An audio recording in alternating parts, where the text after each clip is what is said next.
Good morning friends. આજે આપણે chapter 1 સંબંધ અને વિધેયમાં સ્વાધ્યાય 1.1નો પ્રશ્ન 8 જોઈશું, જે 3 માર્ક માટે મોસ્ટ ઇમ્પોર્ટન્ટ છે. સાબિત કરો કે ગણ capital A is equal to છગડે કૌંસમાં 1, 2, 3, 4, 5 પર વ્યાખ્યાયિત સંબંધ capital R is equal to છગડે કૌંસમાં ક્રમયુક્ત જોડમાં A, જ્યાં માનાંકમાં A - B યુગ્મ છે એ સામ્ય સંબંધ છે. એ આપણે સાબિત કરવાનું છે. સામ્ય સંબંધ છે એમ સાબિત કરવાનું છે. ઇટ મીન્સ કે જે તમને કેપિટલ R આપેલો છે એ સ્વવાચક, સંમિત અને પરંપરિત છે જ, બરાબર? તો જ સામ્ય સંબંધ થશે. આગળ સાબિત કરો કે છગડે કૌંસમાં 1, 3, 5 ના બધા જ ઘટકો એકબીજા સાથે સંબંધ કેપિટલ R ધરાવે છે અને છગડે કૌંસમાં 2, 4 ના બધા જ ઘટકો એકબીજા સાથે સંબંધ કેપિટલ R ધરાવે છે, પરંતુ છગડે કૌંસમાં 1, 3, 5 નો એક પણ ઘટક છગડે કૌંસમાં 2, 4 ના કોઈ પણ ઘટક સાથે સંબંધ કેપિટલ R ધરાવતો નથી. ચાલો તમે ઓબ્ઝર્વ કરી શકો છો કે ગણ એમાં ઘટક કયા આપેલા છે? 1, 2, 3, 4, 5. તો તમે જોઈ શકો છો કે 2 અને 4 યુગ્મ સંખ્યા છે અને 1, 3 ને 5 એ અયુગ્મ સંખ્યા છે. હવે તમને બેઝિક નોલેજ છે જ કે બે યુગ્મ સંખ્યાની બાદબાકી કરો તો એ યુગ્મ સંખ્યા જ મળશે, કે ધન મળશે, કે ઋણ મળશે. પણ એનું તમે માનાંક લેશો તો તમને યુગ્મ ધન સંખ્યા જ મળવાની છે. એ જ પ્રમાણે તમે અયુગ્મ સંખ્યા પસંદ કરો તો અયુગ્મ સંખ્યા કઈ આપેલી છે? 1, 3, 5. તો 1, 3, 5 માંથી કોઈ પણ બેની તમે બાદબાકી કરો તો તમને અયુગ્મ સંખ્યા માઇનસ અયુગ્મ સંખ્યા શું મળશે? અયુગ્મ ધન સંખ્યા અથવા ઋણ સંખ્યા. પણ એને તમે માનાંકમાં મૂકી દેશો તો તમને શું મળવાનું છે? અયુગ્મ ધન સંખ્યા. બરાબર છે? ઓકે, તો આપણે પહેલો પાર્ટ જોઈએ છે. એને આપણે 3 પાર્ટમાં ડિવાઈડ કરી નાખ્યા દાખલાને. તો પહેલો પાર્ટ કંઈક આપણને આ રીતે આપેલો છે. ગણ A પર આ સંબંધ છે એમ લઈ લઈએ છીએ. બરાબર છે? ઓકે, ચાલો. માટે capital R is equal to છગડે કૌંસમાં. ઓકે, તો સ્ટાર્ટ કરીએ. લખી શકાય 1, 1, 1, 3, 1, 5. ચાલો હવે 3 થી શરૂ કરો તો 3, 1, 3, 3, 3, 5. ઓકે, 5 થી સ્ટાર્ટ કરો તો 5, 1, 5, 3, 5, 5. બરાબર છે? ચાલો હવે યુગ્મ સંખ્યા લઈ લઈએ તો 2, 2, 4, 4, 2 અને 4, 4 થશે. બરાબર છે? ચાલો હવે આપણે એ સામ્ય સંબંધ છે એમ સાબિત કરવાનું છે પહેલા ભાગમાં. ઓકે, તો પહેલા આપણે આનું એનાલિસિસ કરી લઈએ. તો તમે એનાલિસિસમાં જોઈ શકો છો 1, 1, 2, 2, 3, 3, 4, 4, 5, 5. બરાબર? તો ફર્સ્ટ રિફ્લેક્સિવ. ઓકે, અને આ જે તમને કેપિટલ R મળ્યો છે એને હું 1 આપી દઉં છું. ઓકે, રિફ્લેક્સિવ. તો 1 પરથી સ્પષ્ટ છે કે for all A belongs to capital A. એ કોણ તે આપણે ઉપર દર્શાવેલું છે. ક્રમયુક્ત જોડમાં A, belongs to capital R થાય છે. બરાબર? માટે કેપિટલ R સ્વવાચક છે. ક્લિયર? ઓકે, ચાલો હવે R પછી S એટલે સિમેટ્રિક. ચાલો તો સિમેટ્રિક માટે આપણે સ્ટડી કરી લઈએ. તો સિમેટ્રિક માટે જો તમે 1, 3 તો 3, 1 છે. બરાબર છે? ઓકે, 1, તમે 5 લેશો તો 5, 1 છે જ તમારી પાસે. 3, 5 લેશો તો 5, 3 થવાનું જ છે. 2, 4 લેશો તો 4, 2 થવાનું જ છે. તો 1 પરથી સ્પષ્ટ છે કે for all A, B belongs to capital A ક્રમયુક્ત જોડમાં A comma B belongs to capital R, which implies ક્રમયુક્ત જોડમાં B comma A belongs to capital R. બરાબર છે? માટે કેપિટલ R A સમમિત છે. ઓકે, ચાલો હવે ત્રીજું ઉપર લખું છું. ત્રીજું ઓકે, RST, T એટલે ટ્રાન્ઝિટિવ.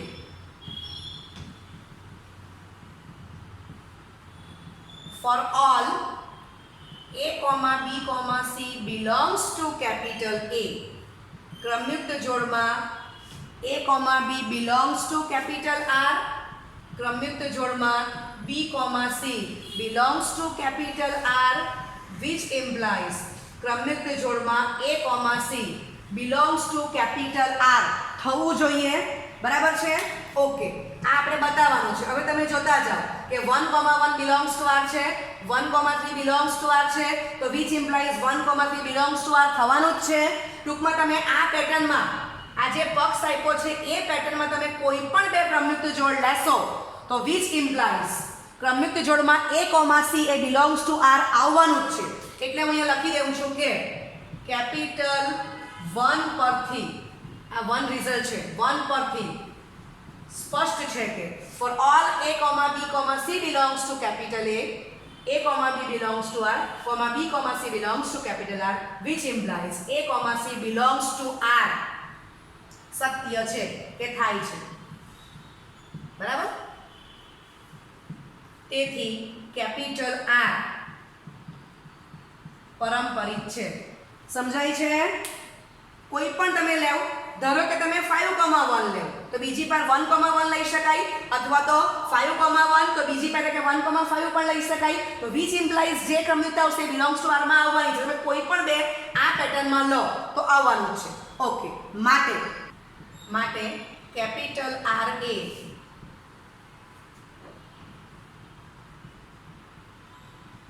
સ્વવાચક, સંમિત અને પારંપરિક છે. માટે કેપિટલ R A સામ્ય સંબંધ છે. તો આપણો એક ભાગ સાબિત થઈ ગયો. બરાબર છે? ઓકે, હવે બીજા ભાગમાં આપણે શું જોવાનું છે? તો બીજો પાઠ રકમ વાંચું છું. બીજા પાઠમાં આપણને કીધું છે કે સાબિત કરો કે છગડે કૌંસમાં 1, 3, 5 ના બધા જ ઘટકો એકબીજા સાથે સંબંધ કેપિટલ R ધરાવે છે. ઓકે, તો આમાંથી હું આટલો ભાગ કરી નાખું છું અને આને હું રિઝલ્ટ 2 કહી દઉં છું. બરાબર છે? ચાલો, તો અહીંયા મેં રાઉન્ડ કરેલું જ છે. તમે જોઈ શકો છો 1, 1, 3, 3, 5, 5. બરાબર છે? તો આ તમે જે R લખશો, હવે તમે અહીંયા શું લેવાના છો? 1, 3, 5. બરાબર? તો આને હું A1 કહી દઉં છું. ક્લિયર? અને R આપીશ તો A1, ને R1 કહેવું તો A1. આપણને રકમમાં R જ આપેલું છે તો આપણે R રાખશું. એટલે આપણે ગણ A માંથી આપણે અયુગ્મ પૂર્ણાંક જ લેવાના છે તે લઈ લીધા. હવે જોવાનું તો આપણે આ રાઉન્ડ કર્યું છે ગ્રીન કલરથી, તો ખબર પડે છે કે 2 પરથી કેપિટલ R સ્વવાચક છે. 1, 3 તો 3,1 છે, 1, 5 તો 5,1 છે, 3, 5 તો 5,3 છે. R સંમિત છે. ચાલો, અને તમે લેવ કે ભાઈ 1, 5 belongs to R, 5,1 belongs to R, તો which implies 1, 1 belongs to R આવવાનું જ છે. તમે કોઈ પણ બે ક્રમયુક્ત જોડ પક્ષ પ્રમાણે લેશો કે A, B belongs to capital R, B, C belongs to capital R, તો which implies ક્રમયુક્ત જોડમાં A, C belongs to R થવાનું જ છે. માટે R પારંપરિક છે જ. બરાબર છે? માટે આપણે એમ કહી શકીએ કે છગડે કૌંસમાં 1, 3, 5 ના બધા જ ઘટકો એકબીજા સાથે સંબંધ કેપિટલ R ધરાવે છે. અને કેપિટલ R ઓરિજિનલ કેવો છે? સામ્ય સંબંધ છે. તો આ પણ તમે જોઈ શકો છો કે કેપિટલ R સામ્ય સંબંધ છે જ. બરાબર. તો બીજો ભાગ સાબિત થઈ ગયો. હવે આપણને પછી શું કીધું છે? a2. તો a2 ઇઝ ઇક્વલ ટુ મારે છગડે કૌંસમાં 2,4 લેવાના છે. તો કેપિટલ R શું થશે? છગડે કૌંસમાં 2,2 2,4 4,2 4,4. ચાલો આને રાઉન્ડ કરી દો. ઓકે, તો હવે આને હું 3 આપી દઉં છું. 3 પરથી જો 2,2 belongs to R, 4,4 belongs to R. Okay, પરથી કેપિટલ R A સ્વવાચક છે. 2,4 belongs to R, તો which implies 4,2 belongs to R થવાનું જ છે. ઓકે, સ્વવાચક છે R, સમિત છે અને 2,2 belongs to capital R, 2,4 belongs to capital R, which implies 2,4 belongs to R થશે જ, અથવા 2,4 belongs to R, 4,2 belongs to R, which implies 2,2 belongs to R. બરાબર. તમે પક્ષ પ્રમાણે જાઓ, કોઈ પણ બે ક્રમયુક્ત જોડ લેવો. કઈ પેટર્નમાં? A, B belongs to capital R, ક્રમયુક્ત જોડમાં B, C belongs to capital R, which implies ક્રમયુક્ત જોડમાં A, C belongs to capital R. બરાબર થશે જ. માટે કેપિટલ R પરંપરિત છે. ચાલો 3 એ 3 છે માટે કેપિટલ R સામ્ય સંબંધ છે જ. તો આપણો બીજો ભાગ બીજું સાબિત થઈ ગયું કે છગડે કૌંસમાં 2,4 ના બધા જ ઘટકો એકબીજા સાથે સંબંધ કેપિટલ R ધરાવે છે. ઓકે, ચાલો હવે ત્રીજો ભાગ છે. એમાં આપણને એવું કહેવામાં આવ્યું છે કે છગડે કૌંસમાં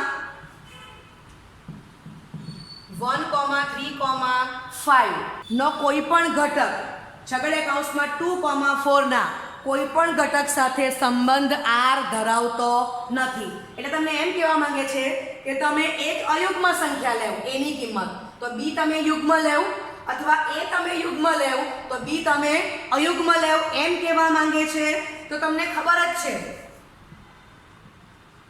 કે અયુગ્મ પૂર્ણાંક માઇનસ યુગ્મ પૂર્ણાંક તો ઇઝ ઇક્વલ ટુ માનાંકમાં અયુગ્મ પૂર્ણાંક નોટ ઇક્વલ ટુ યુગ્મ પૂર્ણાંક.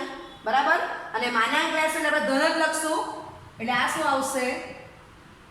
અયુગ્મ ધન પૂર્ણાંક. આપણે તો યુગ્મ પૂર્ણાંક લાવવાનો છે. સમજાઈ ગયું? અથવા બીજું શું લખી શકાય? માનાંકમાં પહેલી તમે સંખ્યા યુગ્મ પસંદ કરો, તો માનાંકમાં યુગ્મ સંખ્યા માઇનસ માનાંકમાં અયુગ્મ સંખ્યા. તો જવાબ શું આવી ગયો? માનાંકમાં અયુગ્મ સંખ્યા કે પૂર્ણાંક જે લખો. બરાબર. તો ઇઝ ઇક્વલ ટુ અયુગ્મ ધન પૂર્ણાંક મળશે, નોટ ઇક્વલ ટુ યુગ્મ પૂર્ણાંક. સમજાઈ ગયું? આમ ડાયરેક્ટ લખી દો. માટે કહી શકાય કે છગડે કૌંસમાં 1,3,5 નો એક પણ ઘટક એ છગડે કૌંસમાં 2,4 ના એક પણ ઘટક સાથે સંબંધ R ધરાવતો નથી. બરાબર. અથવા એને બીજી રીતે પણ દર્શાવી શકાય. તો તમે આ રીતે એક્ઝામ્પલ આપો. લખો કે માનાંકમાં A માઇનસ B, તો માનાંકમાં 1 - 2 -1 નું માનાંક 1. બરાબર છે. તો લખી શકાય નોટ ઇક્વલ ટુ યુગ્મ સંખ્યા. બરાબર છે. ચાલો તો મેં પહેલી અયુગ્મ અને બીજી યુગ્મ પસંદ કરી, આ પ્રમાણે એક કિંમત મૂકી દીધી. ચલો હવે હું બીજું બતાવું છું.